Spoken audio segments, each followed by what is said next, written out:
All right. So this week, continuing along, we have a couple repeat stories, a couple new stories, a couple stories we're going to have repeated later. So kind of like our first exposure, and there's a lot in these chapters. So I'm not super stressed if we don't get through it all because we'll loop back around.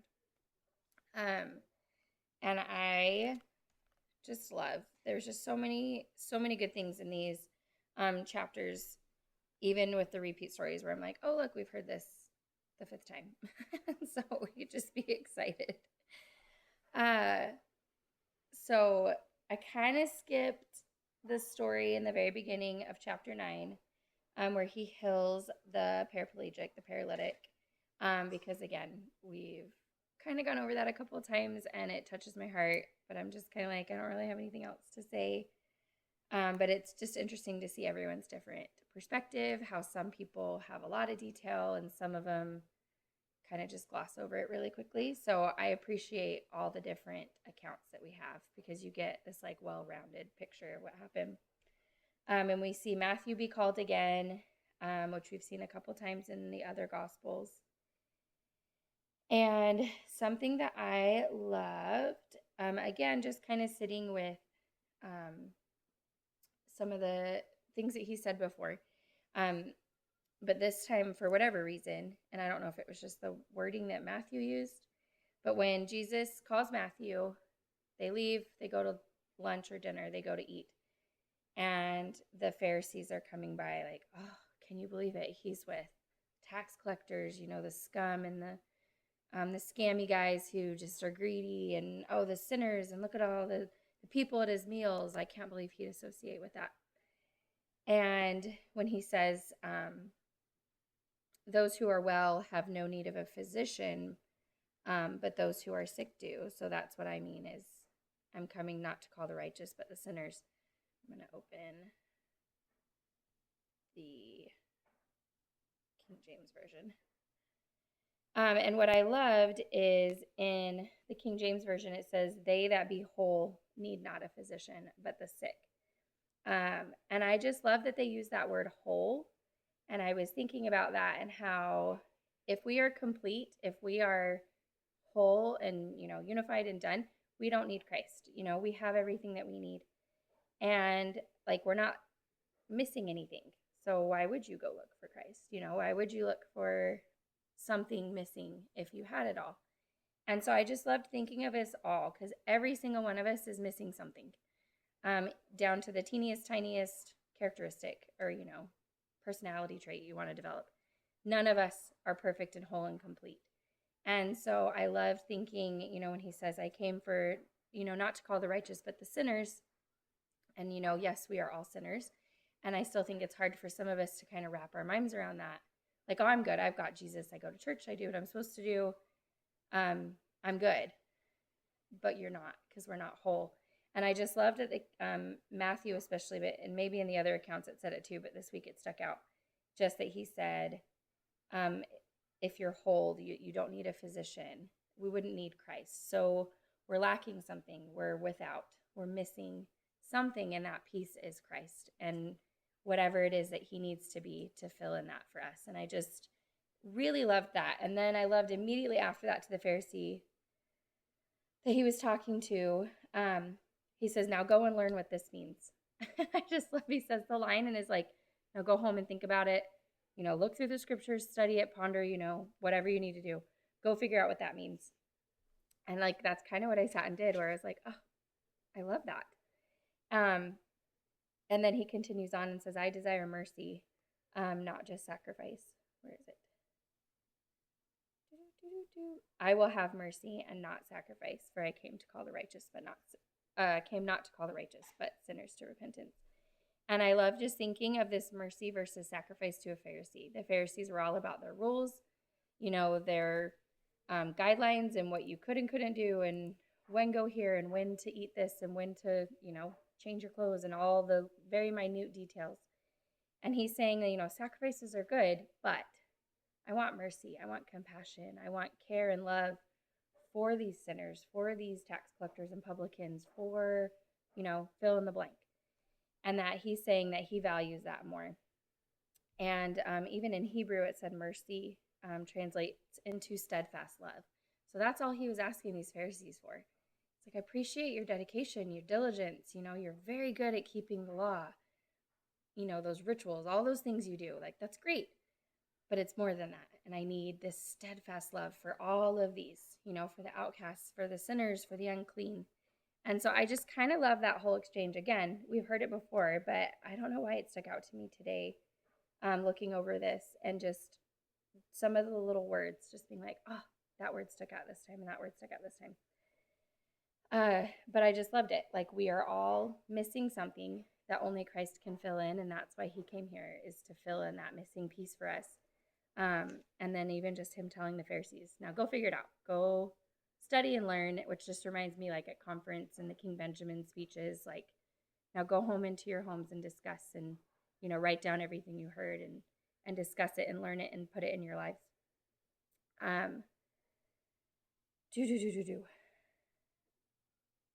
There's just so many good things I'm trying to remember too, because Luke and Matthew kind of parallel a lot of the same stuff. So going on, I wrote down for chapter 9, I got halfway through the chapter and was like, oh my gosh, this is such a busy chapter. And just thinking how some days I feel like I'm running from one thing to the next. And I went back to like cataloging these paragraphs and was like writing down what Christ was doing. And it would even say, and as they passed, this happened. And as he was discussing with the apostles, this man came up. And it was just constant. Like it said, he got on the boat and came across to the city, and they healed the paraplegic. And then as he was passing from there, he called Matthew and then went to lunch. And then the disciples of John came to him after that lunch, and they were talking about those things, and about fasting and everything. And then it says, and while he was saying these things to them, behold, a ruler came. Is it Jairus? Jairus? I cannot remember how they pronounce it, because I swear every recording pronounced it different. Anyways, and then as he's walking to heal his daughter, the woman touches him and gets healed, and he stops and takes care of that, and then gets to Jairus' daughter. And then it says, and then they were going away from there, and a demon-oppressed man came up. And it was just like, boom, boom, boom. And I'm like, oh my gosh, I'm exhausted just reading all of this. And it just was such a busy time for him. But then thinking about that line of being busy, but like abounding in good works, being about my Father's business, doing the things you're supposed to be doing, and just hoping, at the end of the day, when I take inventory, like, I hope my days are filled, because it's not like he was, watching a movie, hanging out on the couch, I did this thing or whatever, played on my phone, but like, he was doing so many good things. Obviously, I'm not going to run around healing people all day, but in my own way, like, am I doing my work, with my children, and am I paying attention? There was a challenge for this week's study to see, they called them compassionate detours, where he was on his way to go heal Jairus' daughter, and the woman touched him, so he stopped. So he could have been like, nope, that's not what I'm doing. I'm going to this place. I've already been summoned. I'll deal with that later, or not. But he was able to say, hold on, time out. Something's happening here. And I hope as a mom, it's very easy for me. I'm getting pulled in 100 different directions, but I hope I can have the spirit to stop and be like, hold on, this is important. You should pay attention to this. And so, like, I hope to have those compassionate detours and be able to lay down at the end of the day and go, yes, I had to, change diapers and clean up messes and, change sheets this morning. It happens. That's part of life. But also, was I able to stop and hear the Spirit and feel the Spirit and teach and discuss with my kids, all these things that could be my way of healing the people in my life. Texting that sister on my ministering list, fulfilling a calling, whatever it is. But anyways, just his day was exhausting. My day is exhausting. But it was just something I noted that I was like, man, he has got to be just so tired. Anyways, and then going through, I'm never, ever going to have enough time for all this. I don't even know if the timer's up on this. Hopefully it doesn't cut me off. Because my timer restarted. That's probably why. So moving down, I wanted to talk about, I love the story of the woman who touched him. I know we as women all love that story. I just love when there are women as central players with Christ. I don't know. It happens often enough you think it would just be like normal, but I just always appreciate when a woman is brought to the forefront. And I really loved, I'm trying to find my note. There it is, from Mark, actually, not Luke's account. So we know that she had had some sort of bleeding issue for 12 years. The ESV calls it hemorrhaging. We're not really sure. But anyway, if you're bleeding for 12 years from any part of your body, that's draining. You're weak, you're anemic. You don't have the health and medical things necessary to help buoy you up and keep you going. Blood was considered unclean. So you're an outcast now. You're ceremoniously uncleaned. It said that she would not have been allowed in social and religious places. The area of the temple, where is it? That would have been reserved for women. She would not have been allowed to go because she's unclean. And then even out in like the markets and normal social situations outside the temple, she couldn't be out there unless she told everybody, hey, I'm unclean, just to let you know, so that if they wanted to remove themselves, if they wanted to keep their distance, they could. And I just think how awful of a life for 12 years to basically have, the sign hanging with a bell, hey, I'm unclean, don't come near me, when it's nothing she's done, nothing she can fix for herself. And she's an outcast. We see the lepers that he's healed. She can't be with her family. She can't rejoin society. She can't, be with her friends. And we don't know. Does she have kids at home? Does she have a family that she's missing? And all these things that would have, she would have missed out on because of this condition for 12 years.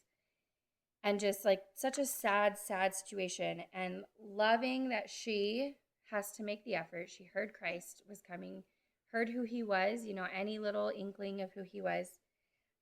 And pushes her way through the crowd. And let me make sure this is the right verse. Yes, so she pushes through and says, touches the fringe of his garment. So not even like a handful grabbed it, but just those little, I picture the little tassely edges, like on the edge of a carpet. Just barely touches the fringe. And that's it. And he sensed it and knew. And it even says that then her being unclean, touching someone who would have been clean, would have contaminated them and made that person unclean. So hypothetically, she could have touched Christ, made him unclean. Now he has to go and clean and cleanse ritually for the 7 days, I think it is. And so whenever Christ calls out, like, who touched me? And the disciples are like, are you serious? Like, there's a million people here. For her to come forward, I just think shows such faith on her, because she could have gotten in trouble, societal-wise. Like, they could have been like, hey, you cannot touch him. Look what you just did. She could have gotten in a lot of trouble. And just the faith for her to speak up and say, it was me. I'm so sorry. Whether she explained her situation, got to, didn't, whatever. But being able to confess that it was her that had touched him. And because of that, and it says that, where does he say?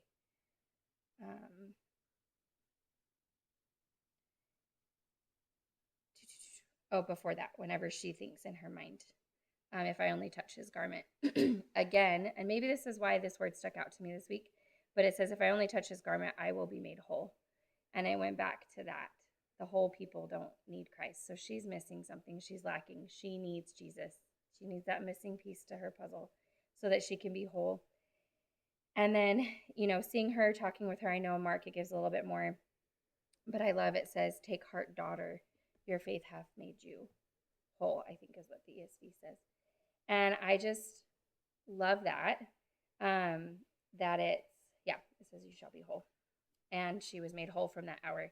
I love that he called her daughter. Of all the the names of all the things, because he's constantly saying, like, what's your name? Who are you?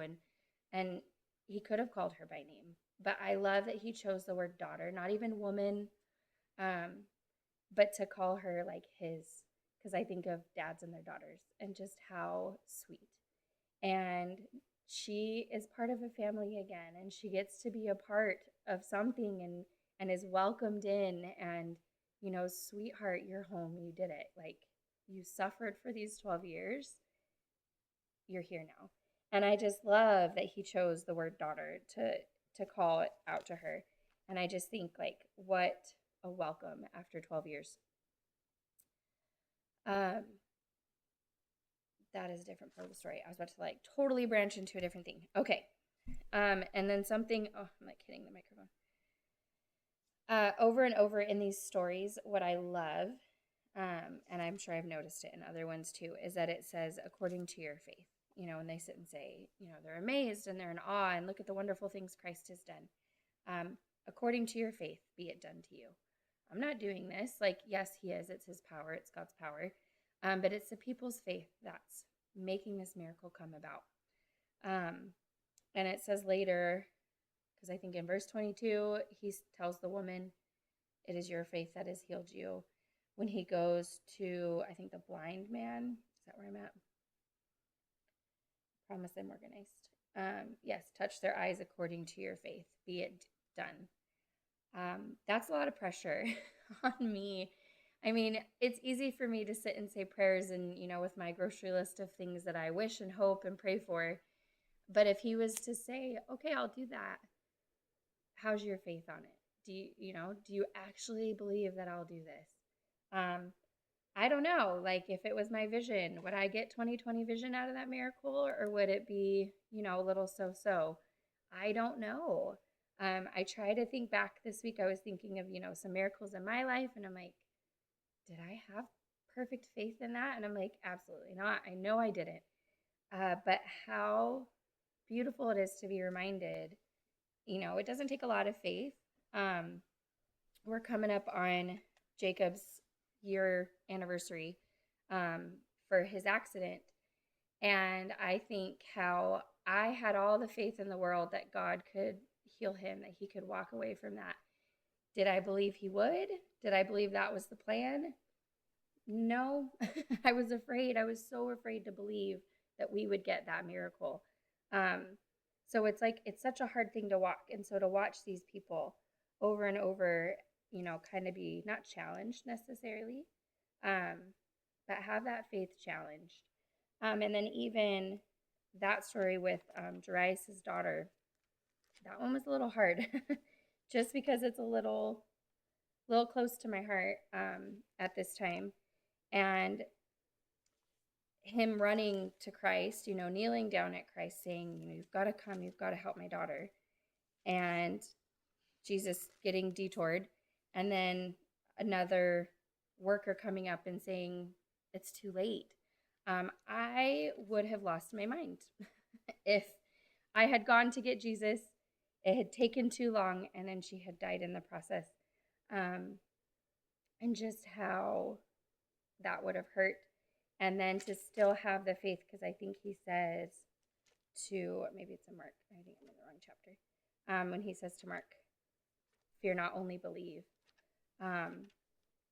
Just putting myself in their shoes, like, I was terrified when Jacob had his accident. Did I know he was going to be okay? Not at all. Did I, I had so much fear. All the things, every step of the way was like, oh, and this is this is happening. He's going to be paralyzed. They said his legs stopped moving. Okay, his leg's fine. Okay. Oh, his spleen's destroyed. Okay, he's going to have surgery. He's going to have immune compromised things. Okay, that's our new reality. Like, every step of the way, I just kept buckling down for this terrible thing to happen. And just whenever, I'm trying to find the story, but when he tells him, oh, there it is. Do not fear, only believe. It wasn't Mark. And like, that just has to be so hard to a parent of a child who's sick or hurting or dead already. And just how much faith that takes. Like, it, I know I still have a lot of time left in my little life, but I really hope I don't have to go through more of those situations because it is a lot. And I don't even quite remember where that tangent started, just according to your faith. So I guess take faith inventory. There's not really a way to do that until you're in a situation and you're like, oh, dang, this is happening. I'm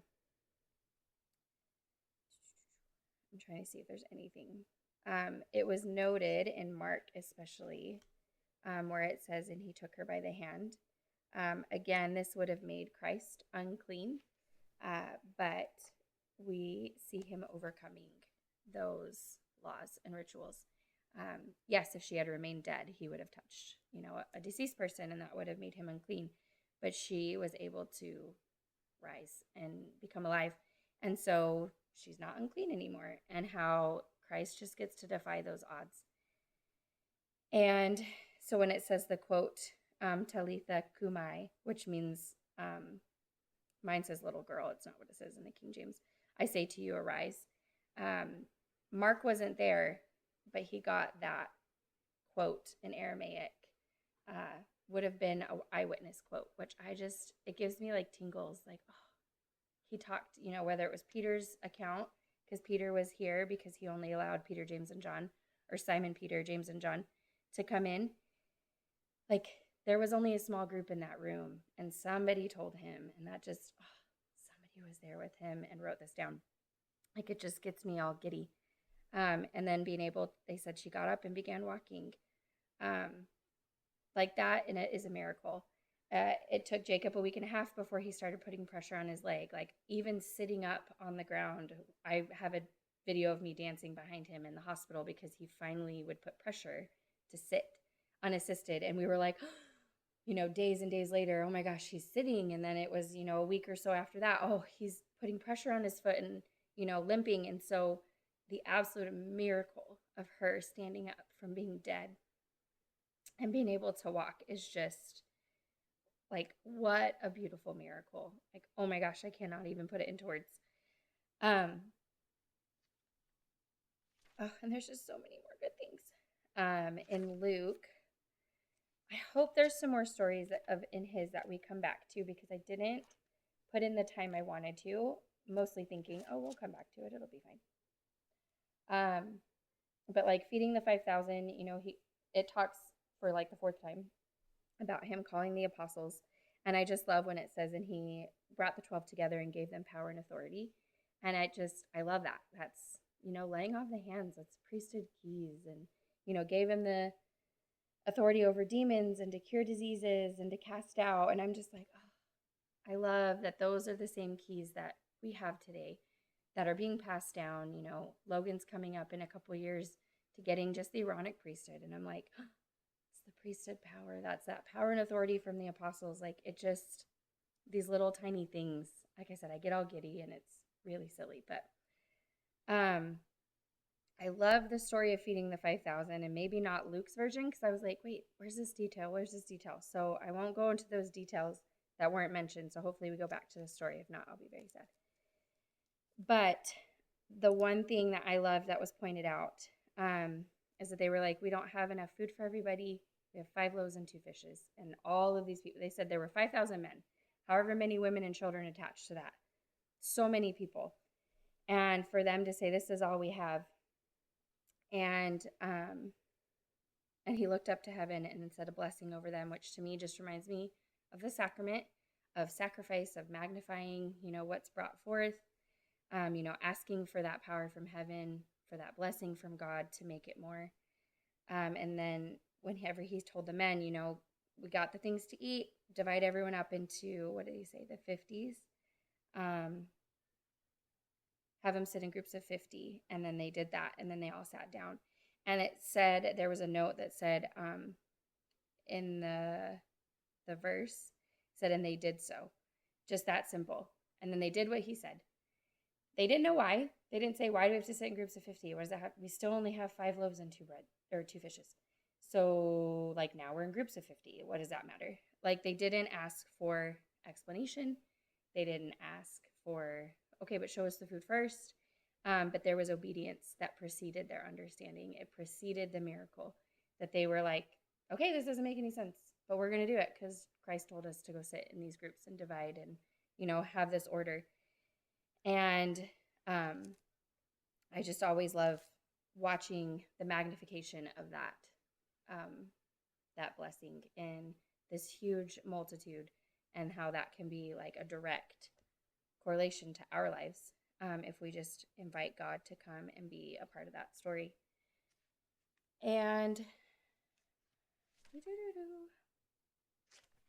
even like Mount Transfiguration, I just felt like it was just kind of glossed over this week. I loved watching Simon Peter testify of Christ right before they go up into Mount Transfiguration, because he's the one who denies him later. And I'm like, and they said he's the first one of the apostles to declare who Christ was, recorded that we see. And so, he says, but who do you say that I am? And Peter answered, the Christ of God. Or what does the ESV say?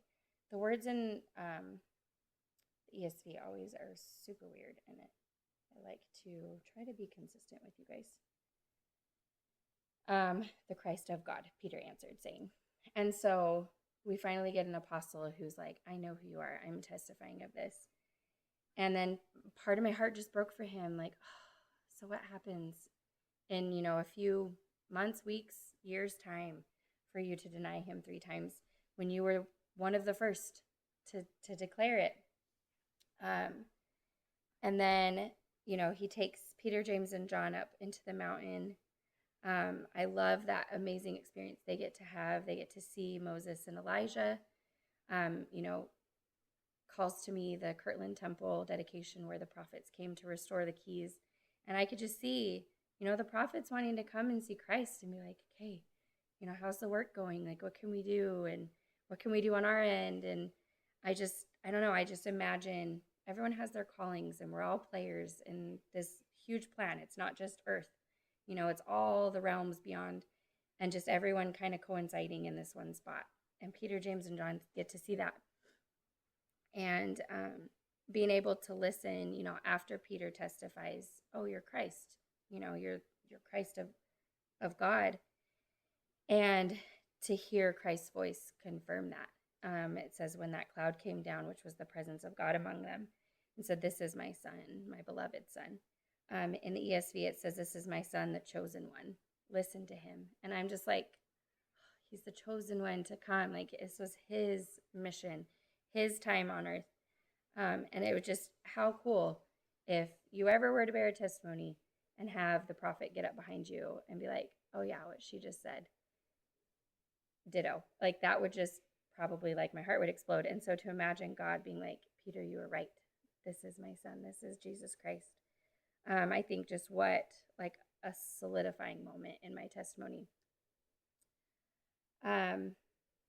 And then the very last verse I really just wanted to touch on, we've got like seconds left.